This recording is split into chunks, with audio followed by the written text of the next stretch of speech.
Quero saudar os irmãos na graça e na paz do Senhor Jesus, nesse dia especial em que comemoramos a morte e a ressurreição do Senhor Jesus Cristo. A nossa oração é que, através dos cânticos, através da mensagem, o Senhor esteja edificando os nossos corações e que a cada dia sejamos gratos por aquilo que Deus fez na pessoa de Jesus lá na cruz do Calvário.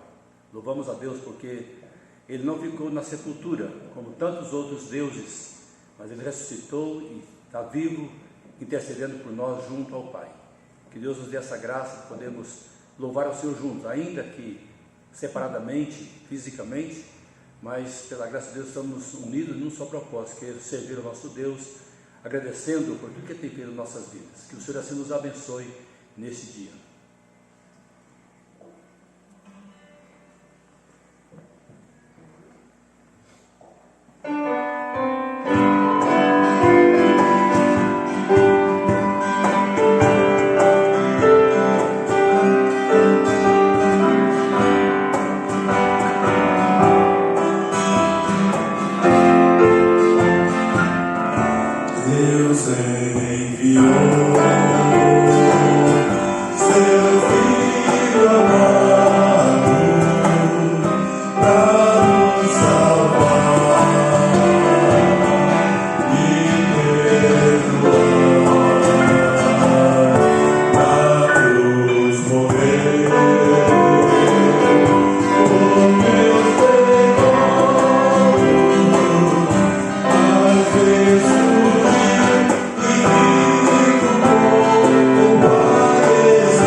Meus irmãos, a primeira palavra da cruz é a palavra de perdão. Lucas 23, 34. Pai, perdoa-lhes, porque não sabem o que fazem. O Senhor Jesus, ele passou por angústias terríveis no Getsêmani, foi abandonado pelos seus discípulos, odiado pelos seus algozes que tiveram inveja dele, julgado e condenado injustamente, e assim ele caminha com a cruz para o Gólgota, já crucificado e sentindo as dores físicas, ele manifesta completa serenidade, amor perfeito e proclama: Pai, perdoa-lhes, porque não sabem o que fazem. Meus amados, esta é a primeira palavra da cruz. Não é uma palavra de vingança, uma palavra de juízo, de condenação aos seus algozes, e muito menos a multidão que zombava dele, proferindo palavras de escárnio como: ó tu que destróis o santuário e em 3 dias o reedificas, salva-te a ti mesmo, se és filho de Deus, e desce da cruz. De igual modo, os principais sacerdotes com os escribas e anciãos, escarnecendo, diziam: salvou os outros, a si mesmo não pode salvar-se? É rei de Israel? Desça da cruz e creremos nele. Confiou em Deus? Pois venha livrá-lo agora, se de fato lhe quer bem. Porque disse: sou filho de Deus. E os mesmos impropérios lhe diziam também os ladrões que haviam sido crucificados com ele. Mas a palavra que vem da cruz é a palavra de perdão. O Senhor Jesus pede ao Pai para perdoar os seus assassinos e atenua a culpa deles, porque eles não sabem o que fazem. A dívida era realmente impagável, mas ele pede ao Pai o perdão para os pecadores endividados. Meus irmãos, o ato na cruz e a mensagem que emana da cruz é de perdão, de reconciliação e não de condenação. Jesus está sofrendo a nossa condenação para nos livrar da morte pelo perdão. Meus queridos irmãos e irmãs, o Senhor Jesus está nos ensinando a semear o perdão, como ele já havia nos ensinado a orar pedindo perdão, como nós perdoamos. Mateus 6,12, e perdoa-nos as nossas dívidas, assim como nós temos perdoado os nossos devedores. Meus amados, o perdão é uma característica do cristão, ensinado em toda a Bíblia e é praticado por Jesus na cruz. O nosso grande desafio: não espere que o seu ofensor venha até você e peça perdão. Tome a iniciativa e vá até ele e ofereça perdão.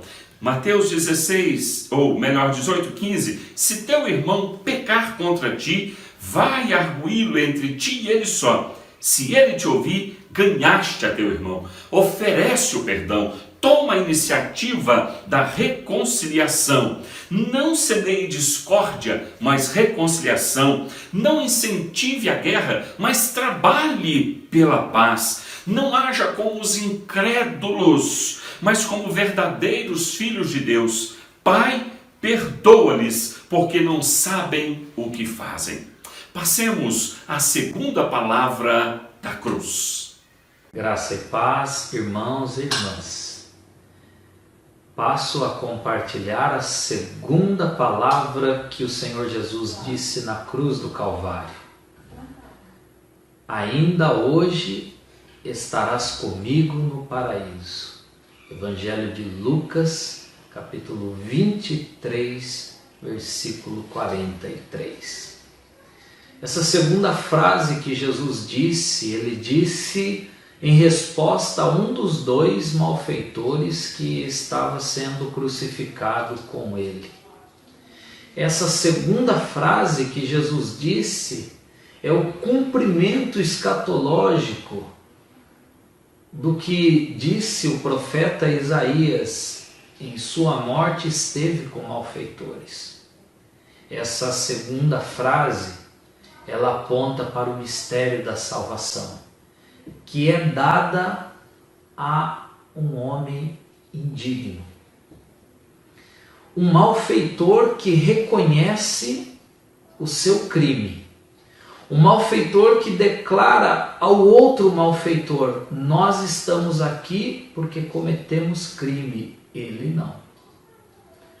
Um malfeitor que dá indícios de um arrependimento. Um malfeitor que dá sinais de que crê que Jesus Cristo é o Salvador. E então suplica pela sua vida. E é justamente a esse malfeitor que é oferecido o favor divino. um homem digno.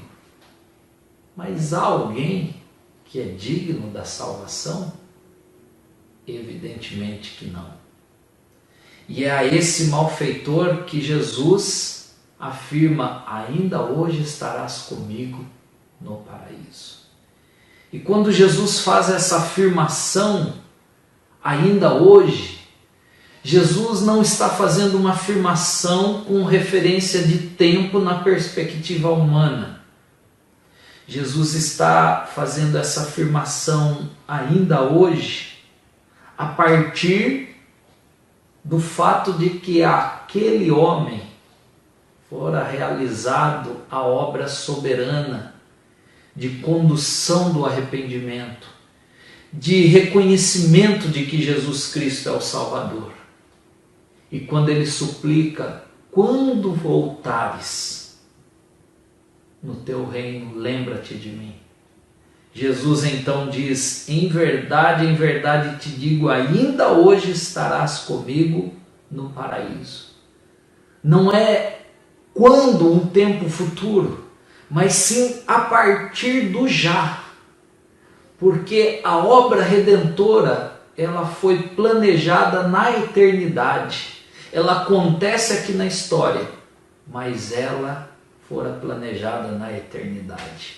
E quando Jesus diz: estarás comigo no paraíso, Jesus está fazendo aqui menção do jardim, que é apresentado no Apocalipse capítulo 22, onde há rios, onde a árvore da vida está no meio, e aí então nós temos a provisão de tudo e de todos. E a presença do Cristo glorificado, governando em seu excelso e sublime trono. E a promessa ao malfeitor que ele estaria nesse reino, nesse paraíso, não é porque ele mereceu, mas sim porque ele teve o acesso, a graça, a fé salvadora lhe foi dada. Sim, porque o acesso que ele obteve foi declarado por aquele que é o único caminho pelo qual se pode obter salvação. Efésios capítulo 2, versículos 8 e 9, nós temos a afirmação conhecida: pela graça sois salvos, mediante a fé, nos méritos de Cristo Jesus. E isso não vem de vós, é dom de Deus, não de obras, senão a obra redentora de Cristo Jesus. Somente por Ele é que temos salvação, não por méritos, mas sim por Ele. Louvado seja o nome do nosso Senhor. Amém. Terceira palavra da cruz é a solidariedade, o cuidado de Jesus para com sua mãe. Nós vemos no Evangelho de João, capítulo 19, verso 26 e 27, quando Jesus viu a sua mãe e perto dela o discípulo que ele amava, disse a ela: este é o seu filho. Em seguida disse a ele: esta é a sua mãe. E esse discípulo levou a mãe de Jesus para morar dali em diante na casa dele. Queridos, Jesus Cristo estava preocupado no momento da cruz com a sua mãe, não consigo mesmo, com seu sofrimento. Estava ali na cruz, desde as 9 horas da manhã até as 15 horas, durante 6 horas, sofrendo as agonias, o sangue derramado, a dor, a sede. E nesse momento Jesus olha para a sua mãe que ali está. Ele tem um cuidado especial com a sua mãe, confiando-a ao apóstolo João. Ele mostra que nós podemos e devemos nos preocupar com os nossos familiares. Ele tem um cuidado especial, mesmo estando pregado na cruz. É impressionante o cuidado de Jesus Cristo, mesmo crucificado. Ele deveria ser alvo de todos os cuidados, pois estava sofrendo dores, estava derramando seu sangue. Ele deveria estar sendo cuidado. E aí ele vê sua mãe e olha para a necessidade dela, o seu destino e o seu futuro, como seria posteriormente a sua morte. Lembrando que os irmãos de Jesus ainda não estão, não conhecem a Jesus Cristo como Senhor e Salvador. E também, pelo tempo, José possivelmente já esteja morto. Os cuidados que Jesus dá à sua mãe, preocupado com a sua necessidade, com o seu futuro, não estando ele mais entre nós. Jesus Cristo está voltando-se a cuidar daqueles que são seus, dos seus familiares. A pergunta e a lição para nós hoje deve ser muito diretamente aos nossos familiares, os cuidados que temos com ele, mesmo nas dificuldades, nas lutas que enfrentamos. Nós podemos pensar na nossa mãe, no nosso pai, naqueles que têm a carência e a necessidade dos nossos cuidados. A pergunta é: você tem lembrado da sua mãe, do seu pai? Você tem tido um tempo para ligar para ela, para passar um tempo com ela, ver quais são as suas necessidades espirituais, emocionais? Se sua mãe não está aqui perto de você, na sua cidade, você tem dado uma atenção especial? Lembramos dos nossos familiares nas suas necessidades, não nos esquecemos deles, temos um cuidado especial para com aqueles que são nossos. Jesus Cristo tem um cuidado especial com aqueles que são da sua família. Você precisa ter um cuidado especial com aqueles que são seus. Jesus cuida emocionalmente, cuida fisicamente, cuida espiritualmente daqueles que são seus. Assim nós podemos tirar uma lição desta palavra da cruz, o cuidado de Jesus e a sua solidariedade para com aqueles que lhe são próximos, o amor que ele demonstra mesmo estando em sofrimento. Que Deus abençoe a sua palavra. Deus meu, por que me desamparaste? Meus irmãos, essa é a quarta palavra de Jesus na cruz. Mateus capítulo 27, verso 45, registra que desde a hora sexta até a hora nona, houve trevas sobre toda a terra. Por volta da hora nona, clamou Jesus em alta voz, dizendo: Eli, Eli, lama sabactani, o que quer dizer: Deus meu, por que me desamparaste? E alguns dos que ali estavam, ouvindo isto, diziam: ele clama por Elias. Eu quero ler ainda Evangelho de João, capítulo 17, verso 1, que diz assim: Tendo Jesus falado estas coisas, levantou os olhos ao céu e disse: Pai, é chegada a hora, glorifica teu Filho, para que o Filho te glorifique a ti. Isso Jesus disse naqueles momentos que antecederam a sua caminhada com seus discípulos até o jardim do Getsêmani. E a cena do Getsêmani nos dá uma percepção melhor do que significa a quarta palavra de Jesus na cruz. No Getsêmani, Jesus ora ao Pai mais de uma vez, dizendo: Pai, se possível, passa de mim este cálice, contudo seja feita a sua vontade. Certamente, o cálice a que Jesus se refere não são as angústias da cruz, como a coroa de espinhos, a lança que lhe transpassaria, os cravos nas mãos e nos pés, os açoites, os insultos. Mas o cálice a que Jesus se refere é exatamente o abandono de Deus. A maior angústia que Jesus sentiu foi esta, o abandono de Deus. E é nesse momento que Jesus experimenta o próprio inferno. Você e eu nunca saberíamos o que Jesus sentiu, porque quando ele foi desamparado, foi para que você e eu pudéssemos eternamente ser amparados. Isaías capítulo 53, verso de número 10, diz assim que ao Pai agradou moê-lo. Não que o Pai tenha tido alegria, prazer, mas era necessário que a justiça da lei caísse sobre os pecadores. E o pecado tem uma maldição consigo. Quando Jesus é enviado para morrer na cruz, ele não apenas leva o nosso pecado, mas também a nossa maldição.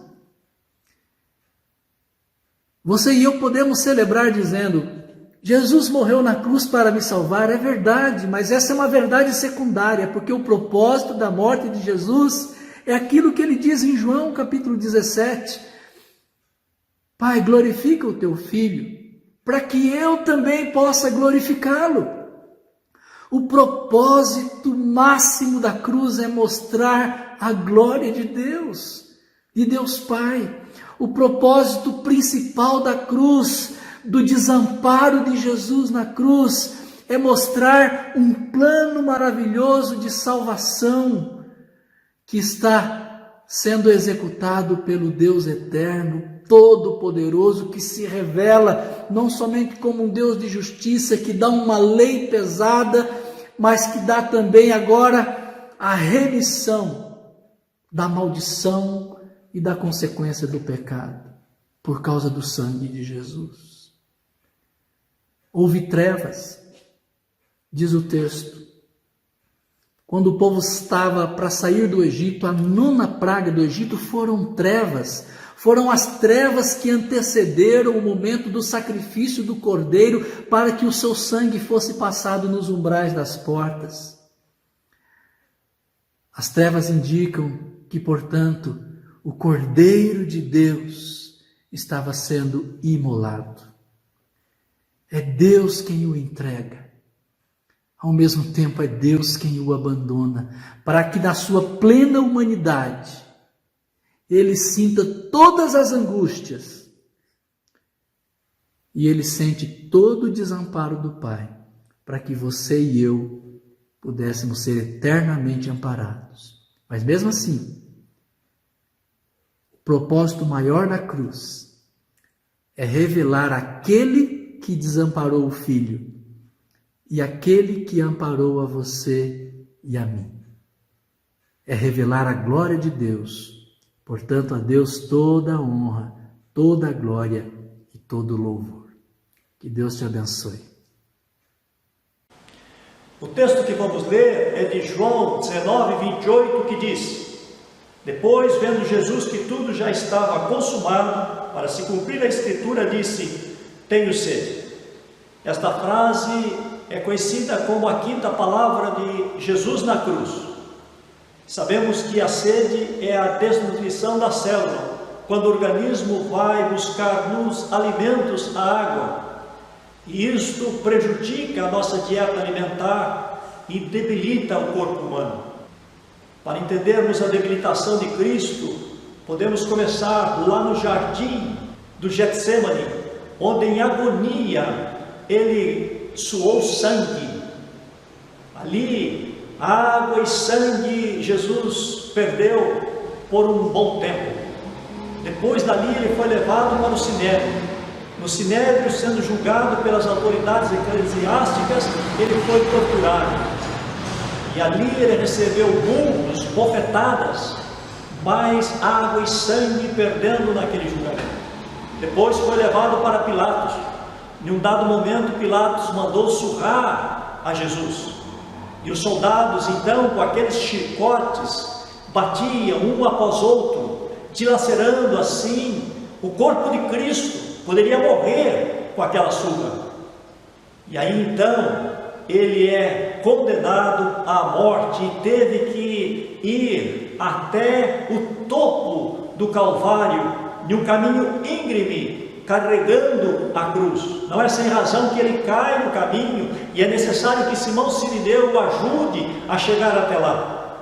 Lá chegando, pregam mãos e pés de Cristo com cravos, e ali ele fica do meio-dia até as 15 horas da tarde em sol quente, perdendo água e sangue até a sua última gota. neste sofrimento todo de Cristo, nesta agonia, no clímax de todo este sofrimento, Jesus exclama: tenho sede. Como? O Senhor, Criador do universo, Criador das águas, dos mares, dos rios, das nuvens, exclama: tenho sede. Sim, o Deus Todo-Poderoso se fez homem, o Senhor soberano do universo se fez servo. É bom lembrarmos as palavras de Paulo em 2 Coríntios 8, verso 9. Sabemos da graça de nosso Senhor Jesus Cristo, que sendo rico se fez pobre, para que pela sua pobreza tornássemos ricos. Nós vemos que ali na cruz tinha uma sede em Jesus que estava sendo satisfeita. Que sede era esta? Isaías diz no capítulo 53, verso 11: ele verá o fruto do penoso trabalho da sua alma e ficará satisfeito. Quando nós vamos ao autor da carta aos Hebreus, capítulo 12, verso 2, ali o autor nos informa: pela alegria que lhe estava proposta, suportou a cruz. Jesus então tinha uma sede na sua alma, uma alegria pela qual ele deu a sua vida na cruz. Que alegria era esta? De ser o Senhor glorioso, majestoso, de uma grande multidão, de todos os povos, tribos, línguas, das nações, que ele reuniria na sua segunda vinda para levá-los com ele no céu, chamando-os cada um na pregação do Evangelho, para conversão, para arrependimento, e assim poder cada um de nós, redimidos pelo seu sangue, reinar com ele eternamente. Esta era a sede que estava sendo satisfeita ali na cruz. Jesus diz para todos que têm esta sede: se alguém beber de mim, nunca mais terá sede, porque a água que eu lhe der será nele uma fonte a jorrar para a vida eterna. João 7:37. Se você ainda tem esta sede de vida eterna, Jesus lhe diz: vinde a mim. Compartilho com os irmãos a sexta palavra da cruz, registrada no Evangelho de João, capítulo 19, versículo de número 30. Quando, pois, Jesus tomou o vinagre, disse: está consumado, e inclinando a cabeça, rendeu o espírito. A sexta palavra da cruz é uma palavra de vitória de Cristo Jesus. Está consumado. No grego, tetelestai. O apóstolo João relata que, após tomar o vinagre, Jesus disse: está consumado, e inclinando a cabeça, rendeu o espírito. Não é exagero afirmar que das 7 palavras da cruz, 7 famosas declarações de Jesus lá na cruz do Calvário, nenhuma é mais notável do que esta, e somente João a relatou. Todos nós devemos perceber instintivamente que existe nesta expressão um significado tão profundo que aos homens faltam palavras para explicá-la. Entretanto, não demonstramos irreverência ao imaginar os pensamentos que estavam na mente do nosso Senhor Jesus quando pronunciou estas palavras. A consumação de todos os sofrimentos que conhecemos e desconhecemos, os quais Jesus suportou como nosso substituto. A consumação da lei mosaica que Jesus viera cumprir, tornando-se o verdadeiro sacrifício pelos nossos pecados. A consumação de muitas profecias que Jesus viera concretizar. A consumação da grande obra da redenção do homem, a qual estava agora quase concluída. E tudo isto, sem dúvida, nosso Senhor Jesus Cristo tinha em mente quando disse: está consumado. Em todos os casos, um estimulante pensamento se destaca com clareza nesta famosa expressão. Nossas almas repousam sobre uma obra consumada, se confiamos na obra de Jesus Cristo, nosso Senhor e Salvador. Não precisaremos temer se Satanás ou a lei procurarem nos condenar no último dia. Podemos descansar no pensamento de que temos um Salvador que fez, pagou e consumou tudo que é necessário para a nossa salvação.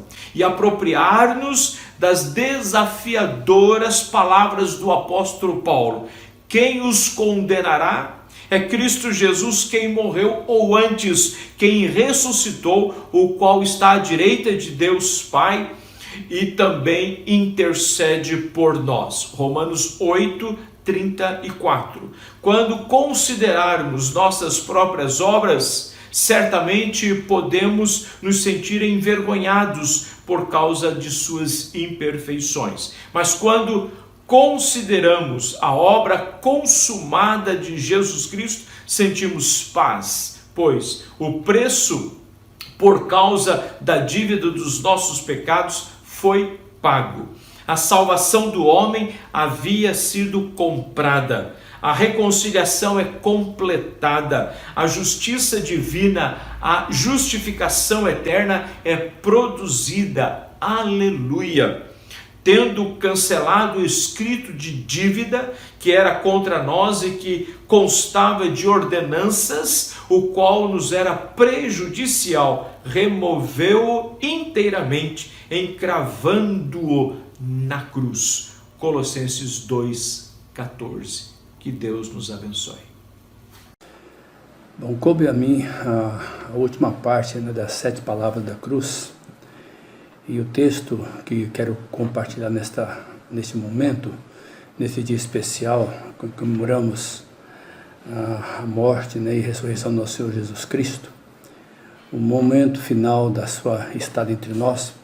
Eu quero estar compartilhando com os irmãos o texto que se encontra em Lucas, capítulo 23, os versos 44 a 46, que diz assim: já era quase a hora sexta e, escurecendo-se o sol, houve trevas sobre toda a terra até a hora nona, e rasgou-se pelo meio o véu do santuário. Então Jesus clamou em alta voz: Pai, nas tuas mãos entrego o meu espírito. E dito isto, respirou. Então estas foram as últimas palavras do Senhor Jesus ali na cruz, o momento em que ele expressa a sua agonia, depois de todo o sofrimento e tudo que ele passou por nós. Ele então descreve este sentimento, esta dor e este momento final da sua vida. Pai, nas tuas mãos entrego o meu espírito. É interessante observar que estas últimas palavras de Jesus foram precedidas de 2 eventos, ou seja, trevas sobre toda a terra e o véu do santuário rasgado em 2 partes, de alto a baixo. As trevas não aconteceram por causa de um eclipse solar, como alguns incrédulos querem crer, mas foram trevas sobrenaturais. O rasgar do véu significou que o caminho para a presença de Deus estava agora aberto a todos por meio de um novo e vivo caminho, como está descrito em Hebreus capítulo 10, o verso de 19 a 22. O fato de o véu ter se rasgado de alto a baixo mostra que não foi um homem que o cortou, mas sim o próprio Deus. Esse véu bloqueava a entrada para o Santo dos Santos, conforme está em Hebreus 9:3, onde separava ali o local do holocausto, onde o sacerdote teria que entrar apenas uma vez por ano para sacrificar por si mesmo. Então a palavra final da cruz, contendo o significado de toda a vida de Jesus, entrega e doação, representa a última dádiva de si mesmo a Deus. Nós morremos porque somos obrigados, embora inebriados pela vida no que ela tem de belo, fascinante e apaixonado pela morte no que ela tem de livramento e redenção. É sempre assim. Jesus, porém, morreu por um ato voluntário, conforme nós encontramos em João, capítulo 10, versos 17 e 18. E eu quero ler com os irmãos esse texto da palavra de Deus, um momento final, então, onde o próprio Senhor Jesus ele demonstra isso, né, no seu ministério. Então, João 10, versos 17 e 18, que diz assim: Por isso o Pai me ama, porque eu dou a minha vida para reassumir. Ninguém a tira de mim, pelo contrário, eu espontaneamente a dou. Tenho autoridade para entregar e também para reavê-la. Esse mandato recebi de meu Pai. Então nós temos aí esta palavra do Senhor Jesus, que ele o fez de forma espontânea. Muitos creem que esse grito em alta voz se deveu ao rompimento de algum órgão vital, tal como o coração, tendo sido realmente o que matou Jesus. Embora a palavra de Deus não menciona, né, os detalhes, mas esse é o pensamento de alguns. Vemos, portanto, que as últimas palavras de Jesus, ditas por Jesus em seu corpo mortal, constituíram uma afirmação de fé, tanto de confiança na certeza da misericórdia de Deus, como também de confiança na imortalidade da alma, porquanto Jesus, sendo homem, possuía uma alma humana imortal, e foi como homem que ele morreu e entregou essa alma a Deus, conforme é de todo homem. As suas últimas palavras, proferidas como homem mortal, afirmaram a sua fé na imortalidade. Essa fé é a chave de toda a esperança humana. Pai, nas tuas mãos entrego o meu espírito. Desolação pode ser a palavra certa, mas não desespero. Pelo contrário, uma confiança inabalável que avançava em meio ao tumulto para respirar o seu último hálito. Outro ponto importante deste versículo é a humanidade autêntica de Jesus, porquanto foi na qualidade de homem mortal que ele morreu. Assim sendo, foi um homem verdadeiro que sofreu as dores e os opróbrios dos homens, tendo morrido a mesma morte dela. Que Deus assim nos abençoe e nos dê graça, né, para sermos gratos por ele que ele fez por nós na cruz do Calvário.